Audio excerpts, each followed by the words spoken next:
আমার মনে হয় যে আমি অনেক দিন পর হলে এসে একটা সিনেমা দেখে এত ভালো ফিল করছি। আমি এখনও সিনেমাটার ভেতরেই আছি। আমি জানি না এটা কত বছরে শ্যুট হয়েছে। আমার অনেক অনেক প্রশ্ন আছে সাইমন ভাই আর আমাদের সারাপার কাছে। সেগুলোর উত্তর আমার জেনে যেতে হবে, কারণ আমি মন্ত্রমুগ্ধ হয়ে আসলে সিনেমাটা দেখেছি। এখানে আমার ধারণা বেশিরভাগই নন অ্যাক্টর, যারা কখনো অভিনয় করেন নাই এরকম মানুষ, কিন্তু তাদের ডায়লগে কিভাবে প্রত্যেকটা শব্দ, প্রত্যেকটা পজ, প্রত্যেকটা দাড়ি কমা, মানে সব কিছু কীভাবে এত পারফেক্ট হয়েছে আমার এটা জানতেই হবে। যেভাবে দৃশ্যায়ন করা হয়েছে আমার মানে আমি আসলে মন্ত্রমুগ্ধ হয়ে দেখেছি। আর এই সিনেমাটা আমাকে আরও কয়েকবার দেখতে হবে।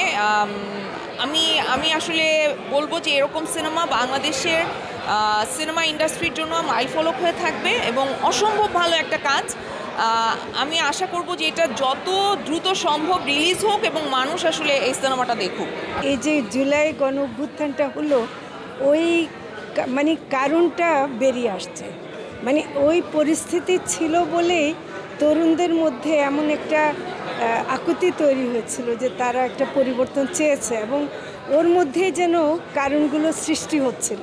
পুরো গল্পের মধ্যে শেষ পর্যন্ত জাহাজচার যে আটকে গেছে, সে আটকানোটাকে সরানোটা তরুণদের মধ্যে প্রয়োজন বোধ করছে, তাই জুলাই গণঅভ্যুত্থান। কারণ 2024-এর জুলাইয়ের আগে এই ছবিটা দেখানোর ব্যাপারে নিষেধাজ্ঞা ছিল। এক ধরনের চিঠিপত্র পেয়েছিলাম যাতে কিনা রাষ্ট্রদ্রোহিতার কাছাকাছি একটা মানে আমাকে অভিযোগ করা হয়েছিল আমার বিরুদ্ধে, এবং 2024-এর জুলাই হয়েছে বলেই আজকে আমি ছবিটা দেখাতে পারছি। সেই জন্য এই পুরো অনুভূতিটা আমি জুলাইকে উৎসর্গ করতে চাই।